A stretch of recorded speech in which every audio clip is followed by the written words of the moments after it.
Hola familia y amigos, bendiciones en el nombre poderoso de Jesús. Mi nombre es Elmer Arana, soy apologeta católico y miembro del movimiento misionero San Juan 23.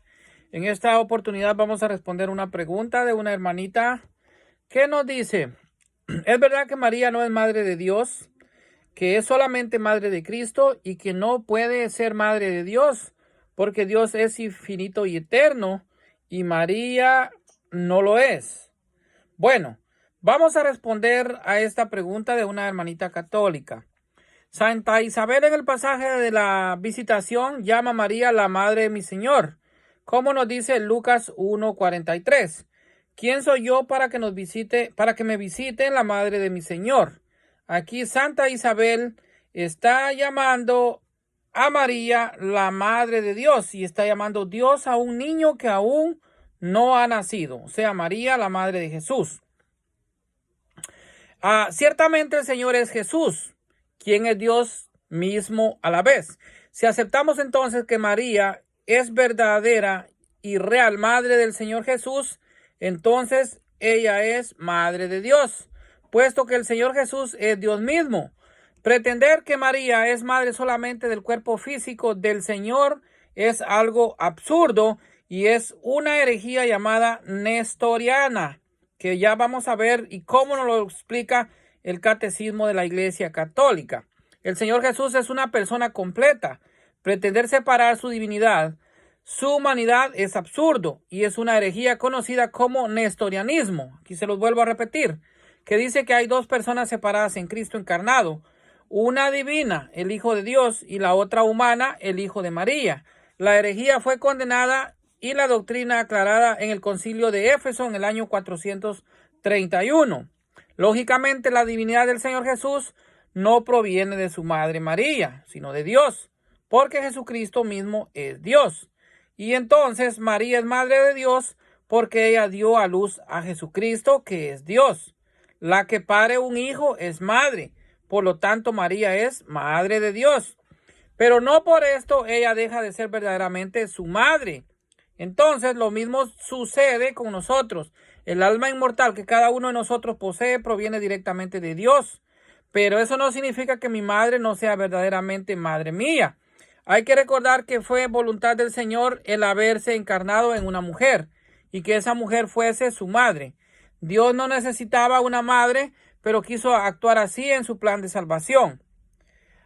Y por su voluntad María fue elegida como madre de Dios, porque ninguna cosa es imposible para Dios, como nos dice Lucas capítulo 1, versículo 37. Entonces, también vemos en el Evangelio de San Juan, en el capítulo 1, versículo 1, dice: en el principio existía la palabra estaba junto a Dios, y la palabra era Dios. Entonces, Jesucristo, el verbo, realmente es pues el verbo divino. Y María, por lo tanto, es madre del verbo divino, o sea, del Hijo de Dios, de Jesucristo. Y Jesucristo, como Dios, como nos dice la palabra, y la palabra era Dios. O sea, el verbo era Dios desde el principio. Por lo tanto, María es madre de Dios.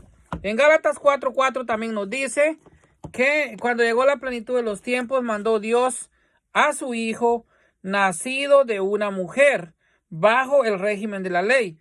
O sea, aquí también nos dice que esa mujer, que es María, sería la madre del Hijo de Dios, o sea, de Jesucristo.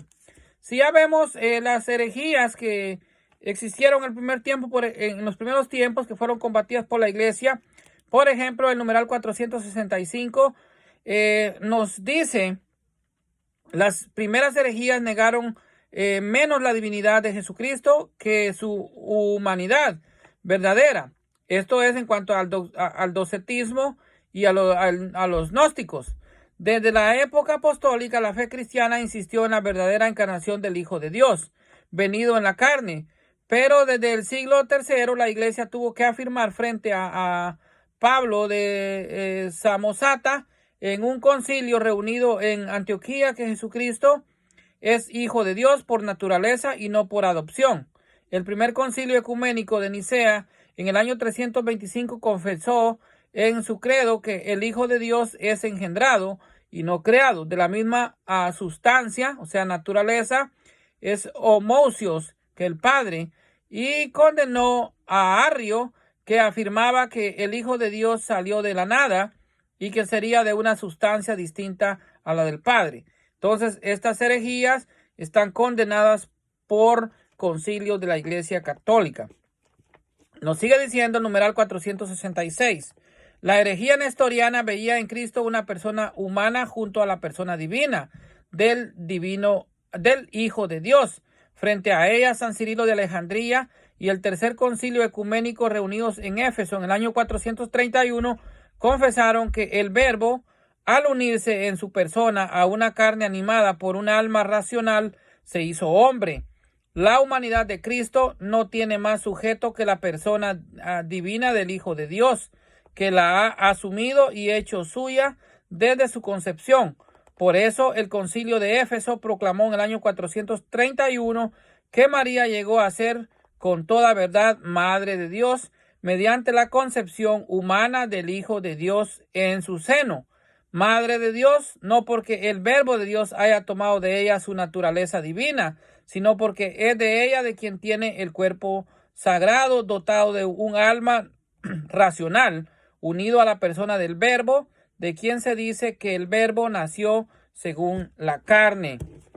También San Pablo nos lo explica en la carta a los Romanos en el capítulo 1 y versículo 3, cómo la descendencia de Jesucristo se traza a través de su madre, y Jesucristo obtiene esa promesa a través de la carne, que es pues a través de su madre, o sea, María como Madre de Dios.